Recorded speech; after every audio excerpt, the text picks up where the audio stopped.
Please welcome Matt Sorum. Yeah, baby. Wow. Yeah. So right now we are in Good Noise Studios in Palm Springs, California. We have John and I represent a couple of bands, and we're at this studio. One of our bands is recording right now in the studio. It's an amazing studio. And we are blessed to be here. And so John and I toured with Matt during the early 90s with Guns N' Roses. And I haven't seen Matt in 30 years. I haven't seen John. Well, that's a whole other story. But Matt in 30 years. Matt, what the hell are you up to? What the hell do you do now? Where is he now? Where is Matt Sorum? Yeah, it's funny. They got that online. Right? Yeah. No, okay. So talk about a little bit of the Guns N' Roses days. Like, where we toured together, didn't we? Yeah. 4 years. Remember? You remember. I remembered. You don't remember as much as I remember. You know what's weird? I do remember. I'm kind of like Rain Man. Oh, good. I remember room numbers. I remember all kinds of weird stuff like that. I don't remember cities we were in. Yeah. I have to be reminded. It was the most classic 2 years in the history of rock and roll. I think it was 3.5, wasn't it? Well, 2.5, 3. It was a long time. I mean, we started in '89. You know. Yeah, you guys started before me. We started before, but I joined in '90, right? Rock and Rio, right? Yep, Rock and Rio. Did I join in '89 because I left the Cult? Actually, Slash and Duff stole me from the Cult. Yeah, they came and saw me. You know that story. Yeah, right? I do. So Slash and Duff came and saw me with the Cult at the old Universal Amphitheater, which was indoors, but it was we did 2 nights there, and then Slash. Have you heard this whole story? I'll tell you again. Yeah, tell it again. Tell it. Millions of people listening. Yeah. It's so those guys were there, and we had this amazing sound guy, Bill Price, and he was incredible, and the drums just sounded like, they were just fat and rocking. And anyway, I went home. After the tour, I had pneumonia. I was sick for on the road, I'd have to go to the bathroom. I'd run off the stage, and I had, it was really bad, the runs, and I was like, something's wrong with me. So I got home, and I had walking pneumonia, and I ended up going to my mom's house because I didn't have any place to live. And I was basically a vagabond. I had a suitcase, and I was on the road with those guys like almost 2 years. And I get this call. My mom comes in, and she said, there's a guy named Slush on the phone. Good old Slush. Yeah. So I got on the phone, and, Slash said, hey, it's Slash, And they said, me and Duff saw you, and I saw them come in. That was at Universal Amphitheater. Yeah, I remember them pouring out of a limousine with 2 chicks each. It was pretty cool. I like those guys. I like their style. And then they said, hey man, we really like your playing. And I said, well, what's going on with Steven? And they said, well, he's getting taken care of himself. And originally I was just going to play on the record. That was the thing. They thought I was just going to do the album, and then, which ended up being 2 albums. Usually there's 1 or 2, but then I got up there. I remember they checked me into the Oakwoods. Oakwoods. Yeah. That's where I met Slash. Yeah. It was a good time back then. Yeah. And then, I started rehearsing with them, and then I remember them going, hey man, Axl's going to come down. And that was about maybe a week in. And then Axl came down. He kind of walked through the room, looked at me. That thing he would do? Yep. Kind of cock his head. Side of it. The side head look. And then he looked at Slash and went and then walked out. And then after that, at the end of the rehearsal, Slash says, hey man, come up to the house. We'll have barbecue. And Slash and Duff and me, we'd always kind of go drinking anyway. Yeah. You guys were the 3 Musketeers for 4 years. We were the 3 Musketeers. So I went up with them, and then we sat around Slash's little table in his trippy apartment up Laurel Canyon. Or not apartment, it was a house, but it was small. And snakes everywhere and shit. But and he said, hey man, we want you to be in the band. Wow. And I said, oh man, can you mix me a cocktail? And then I need a drink. and then I remember before Doug came around, it was Alan Niven was still there. Alan Niven. And anyway, they asked me to be in the band. We worked out a deal, and I became a member of the band.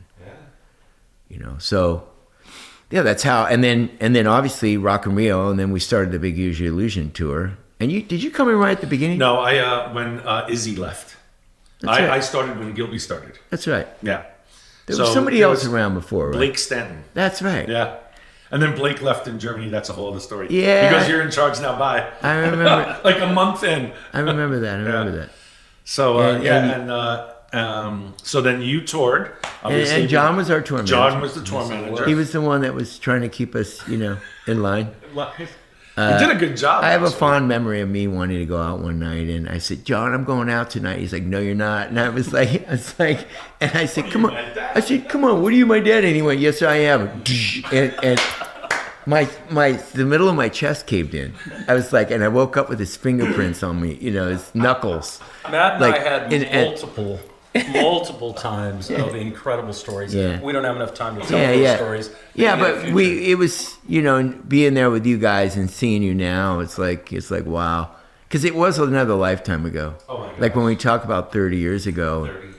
People want to hear those stories and stuff. I look back, it's like, I always say this, it's like watching somebody else's movie. Yes, I do the same thing. It's almost like if you were to turn on Netflix and go, "Oh wow, look at that movie," because it was an alternate universe. It's a fucking long time ago, but in all reality, it was one of the greatest eras of rock and roll that cannot really be replaced. Yeah. It was the last of the Mohicans, basically. Maybe Velvet Revolver touched on it a little bit, but the only difference was we all got sober. Big difference. Yeah, we were talking before we started the podcast about being dangerous. Like Guns N' Roses was dangerous. They were the last prodigious global force. Yeah. I remember nights when we'd go on stage and it would just be so chaotic and Axl wouldn't want to go on. But by the time we got up there, everyone was so pissed off. Yeah. We just threw down like banshees. Yeah. And that anger and frustration, and I got to look back and say maybe that was his intent, because he knew keeping it a bit edgy was going to keep us real. Yeah. And, I think the way we played on stage was a reflection of the energy, which was not always, it's not like, "Hey, how you guys doing? Let's go play a rock show." Yeah. And that. No, was, every night, because I was with Axl, every night was kind of like there was some sort of edge to something. Something was going on that had nothing to do with the show, nothing to do with individual people, but there was this edge going on, and you guys brought it to the stage. Well, and I've said this before, great singers, the greatest singers, and I've been with some great singers. Axl Rose was one of the greatest frontmen of all time. Oh, yeah. Scott Weiland, same thing. He had stuff he dealt with, but Ian Astbury. I'm a Freddie Mercury fan. I've been in bands with those three guys. I've been in a band with Alice Cooper, but Alice Cooper got his shit together, and then by the time you were there, right? Now he's just up there all the time. But but that makes them these characters that you can't really put a finger on, except for they've got this energy behind them that says, "I got to deal with all this shit." Yeah. But when they get on stage, that's what makes them great. If that makes sense. Well, I mean, a great artist isn't going to be a walk in the park a lot of the time, but it brings great art and it brings great music and rock and roll, especially rock and roll. Yeah. So I mean, who else could be the front man for AC/DC and for Guns N' Roses? Only Axl. Yeah. He's the guy that I remember used to watch him run across the stage back and forth. He'd go, and it was like watching a ping pong game. Yeah. It was like I'd see the whole audience go, like, and singing at the same time. Yeah, and the whole audience would follow him like a ping pong game. Yeah. And I'm like, "Hey, I'm up here too," but no one gave a shit. It was we did. No, I mean, yes, we did. Matt. Well, you were that hard, heavy drummer, man. Well, the one thing about that band is everyone was a character. Yeah. So I think when you look at bands and everyone in the band, that's a big difference between maybe younger bands. I work with my band Kings of Chaos, where I bring a lot of classic guys out. We can just shift into that a little bit. And I'll have these people, they're putting on a show and they want a certain singer. And I'll say some names, like I love Lizzie Hale. I think she's amazing. And I'll say Lizzie Hale, and they go, "Who's that?" Oh, wow. But then I'll say Robin Zander or Billy Gibbons or Steven Tyler or Sammy Hagar, and they're like, oh yeah, they will. And then I'll say Corey Taylor, which I've worked with. He's played with King's Chaos. Oh, he has? Yeah, many times. Oh, huge Slipknot fan. Yeah, but they don't connect the two. The singer isn't its own identity with the name Slipknot. Right. Corey Taylor's done pretty well getting out there with himself. Yes, he right? has. But it's there's some disconnect between the classic rock singers of the day. I mean, Chris Cornell and Chester, and even Chester. He played with me. He came and played with me in King's Chaos. We did Long Beach Grand Prix. People saw Chester do his thing with me and were like, holy shit. Because he didn't get of course, Linkin Park's a massive band, but he didn't get the notoriety as the frontman like the old school guys. Does that make sense? Totally makes sense. I forgot to introduce Sancho. our mascot. Yeah. Sancho. Sancho is just, Sancho is a basically social making media love star. to him. Girls love dogs. Yeah, Hi. they do. I love Sancho. Yeah, Sancho's cool. All right, Kings of Chaos. You want to talk a little bit about that? Let's talk about Velvet Revolver first. Okay. Let's talk about Velvet. Let's I do mean, what an incredible. I mean, Neurotic Outsiders. Yep. Like walk from leaving Guns N' Roses, right? And then we did the Neurotic Outsiders. Steve and John Taylor and Well, Duff. Neurotics was actually in the middle of GNR, right before we broke up. That's true. So, and then you worked with us. I was your You managed. manager. You managed us. Yeah. Was Goldstein in on that deal? No. It was just you. Just me and Anita. Anita, Who worked Camarati, with- who worked John with- Taylor. Yeah, I mean, we had everything teed up, and then the Sex Pistols got That happened by accident. Yeah. We all got Iowa clean. City. I got clean then. Oh. That was my first round. That was the first round. My first round in '96 when I knew I had to get my shit together. So I didn't know, but You thought it would be a good idea. I ended up someplace I needed to go. But anyway, and I met John Taylor and Steve Jones. Wow. Through that. And I actually met Steve when he was getting loaded, and he'll admit it, way back in the day. But then, and me and Duff got cleaned up. And we threw a charity event for a friend of ours that had cancer at the Viper Room. To the Viper. And with fucking room was packed, and people were freaking out. And then we started doing all these guest singers, like Billy Idol would come, and Brian Setzer. And we had Iggy Pop one night. PA went out, and he climbed in the rafters. So all these singers would come up sing with us. And Guy Osiris, there was a young Guy Osiris in the audience. Standing there every night. And we started doing every Monday night. Wow. And the joke was we're just doing it so Steve Jones can get a blowjob. So it was like Steve loved a good blowjob. He was a single guy, and we're just trying to help him out. So Trying to help a guy out. it was really about him. It was like stevejones.org. So it was that kind of a thing, fun. We had guest singers all the time, and everyone and their brother was coming to that show. Yeah, that's right. So Guy Osiris came back in the dressing room after we played one night. He says, I want to sign you guys to Maverick. And I just seen Austin Powers, and I said, $1 million. And it worked. And he went, and he said, okay. Wow. And They had just released Alanis Morissette Yeah. and had the biggest record in the world. Wow. And I worked with Guy consistently with a lot of artists, and Neurotic Outsiders, man, it was so the power and the energy that you guys had was amazing.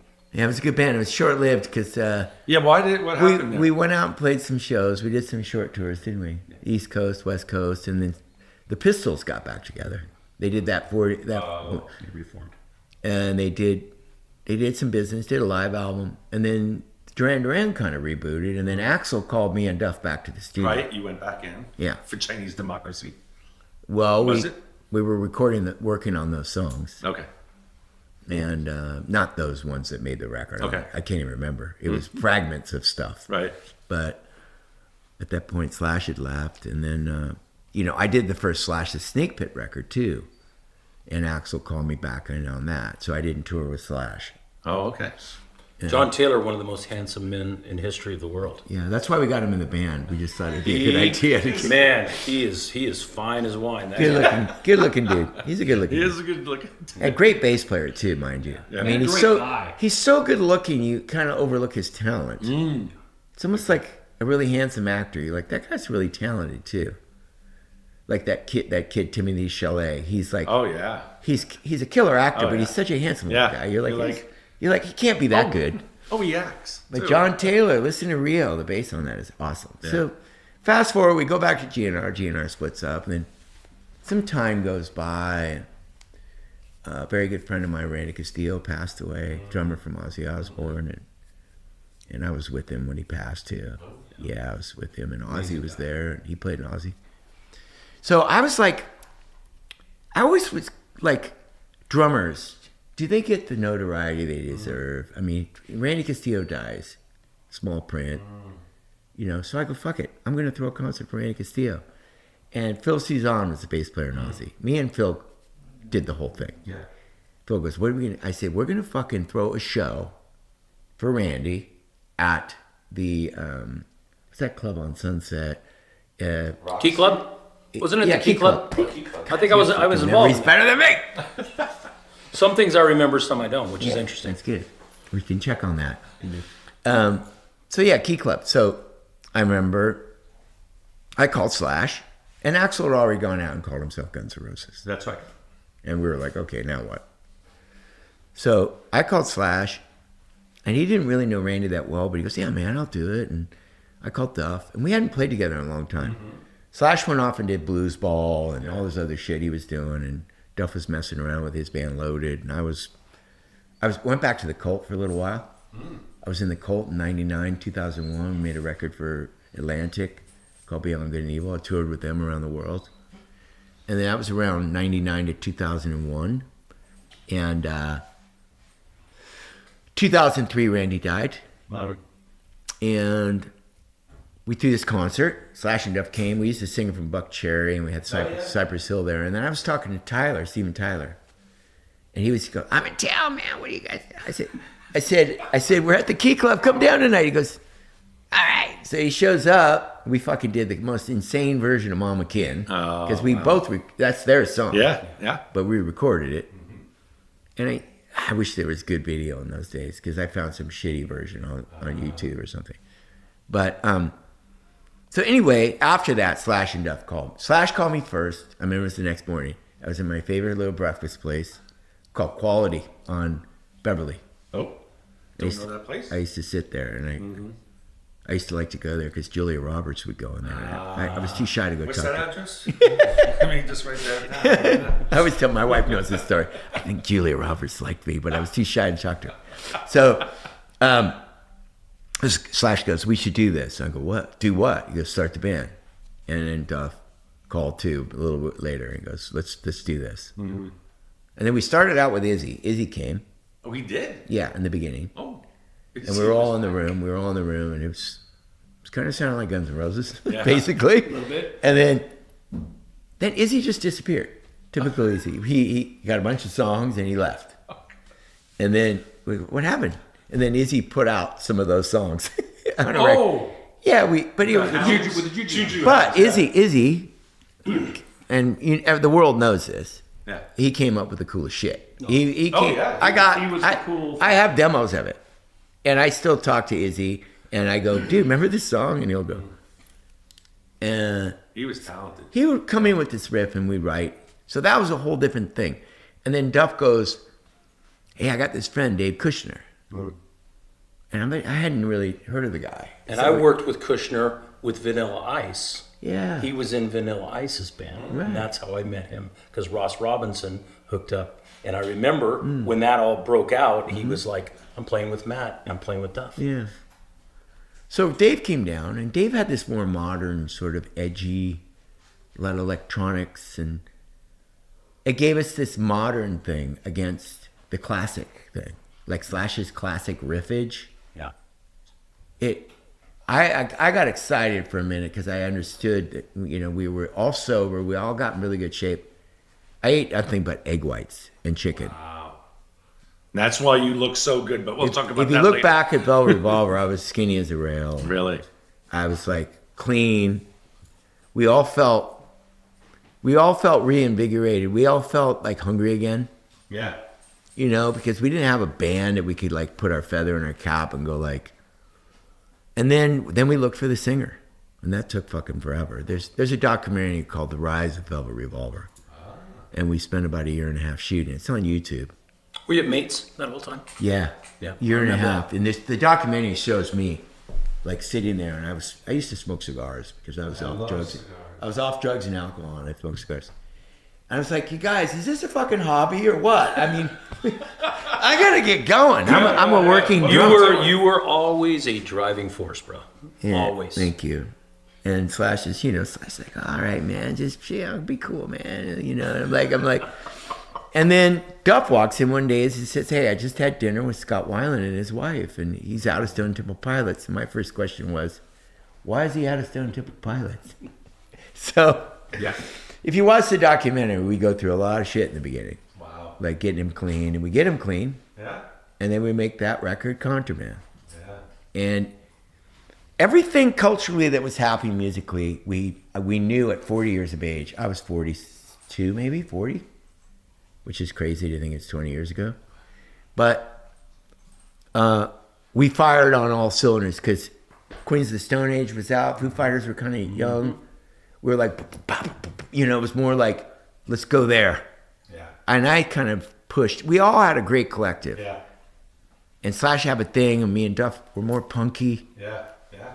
And so we created these songs, and then Scott fucking sang on them. He was great. And we're like, oh, fuck, there it is. And the collaboration worked. And then we got a bidding war between Clive Davis, Sylvia Rohn, and Tom Wally. And that was fucking bitching. Because we were like fucking, getting... Back in it, baby. Yeah. And then, in those days, K-Rock was the thing that said you had a hit or not. And I remember Slither came out on K-Rock and just was on like every hour. And we're like, Kevin Weatherly. Yeah. we're like, here we go. Yeah. So anyway, that took off. We had And you got a Grammy out of it. We did. Yeah, which is amazing. We got a Grammy. We got 3 nominations. Yeah. We were in Clive Davis's world. He signed us. I worked, I didn't work with him. I was with Air Supply before you guys. That was Yeah, I know that. Air Supply to Velvet Revolver. Yeah. Were you there the night in London when Air Supply was in the lobby Yes. bar? Yeah. Remember? Remember? Do you remember that, John? Yeah. We Lost in were Love, at the Lost was in it Love. was it? Oh, this is good. The Conrad Hotel. The Conrad Hotel. How many? Don't go months- there. How many months did we spend I'm at not the gonna go Conrad there. Hotel? But I just remember it was Yes, on it the was river, Conrad Hotel. right on the Thames. Wasn't it Elton John's hotel or something? I think he lived across. I mean, he lived there. Now I tell this story, but Air Supply was in the bar, and we Yeah. had Teddy at that time. We had Teddy Zigzag in the Yeah, band. Teddy out of your Bag ass. Zigzag. And the joke was, we bring Teddy on the road because he could play 1,000 songs, and we could take over the bar, and Yeah. he'd have a piano. Oh yeah. Do you remember Air Yes. Supply guys coming in Yep. and singing? Yep. Unbelievable. Do you remember? Okay, one more thing about that. Yeah. Do you remember Prince being in the hotel? I do. I remember Whitney Houston being. I in the remember hotel, Whitney too. Houston. with Bobby Brown. I tell With this Bobby- story, and this could Well, be a Matthew- blurry. This could be go. a blurry drug Okay, go induced, ahead. blurry I drug doubt that. induced dream. But I tell it anyway. Just go with me. Yeah, I'm with you. So- I'm a speaker. I do this all the time. Supposedly, Prince had the presidential suite, and Axl was supposed to get that suite, and he was in another suite, and that was the suite that had the piano. And This is sounding familiar. And then Prince would order 500 towels, and that was like, and Axl was we were all hearing this, so I was getting wasted with Slash in his room, and we had people in there, and the sun was coming up, and I hear a crane with a piano I remember this. to Axl's room, right? Yep, yep. I'm like, what the fuck is that? It's like, because I'm like, I'm high, I'm seeing some shit, and How to take care of business, bro. they I got think you ordered it. Yeah. the piano went up the crane into the room because he yeah. wanted a fucking piano. Yeah. Had to have the And I said, get him a piano. He wrote that other song. It's pretty good. November Rain. Get the guy a piano. So those kind of things I remember very well. Like the you know. crazy stuff that Well, you the- don't see a crane outside a window with a piano every day. Yeah, I mean, shit. You like really? Wow. So Conrad Hotel was one of my favorite hotels for numerous reasons. But all right, so now you're in Velvet Revolver, and then Scott, that whole thing. What happens next? after that, I was like, do I have another band in me? Yeah. Right. And that was, Velvet Revolver was really my first band I was a founder of. Yeah, that's right. So I was an equal member. I wrote songs. I wrote Set Me Free. Wow. I wrote a bunch of songs on the first record. I got a publishing deal. That's great. I always had songs. I was always a writer. But, Axel recognized that I wrote. Yes. But the rest of the band was like, we got it.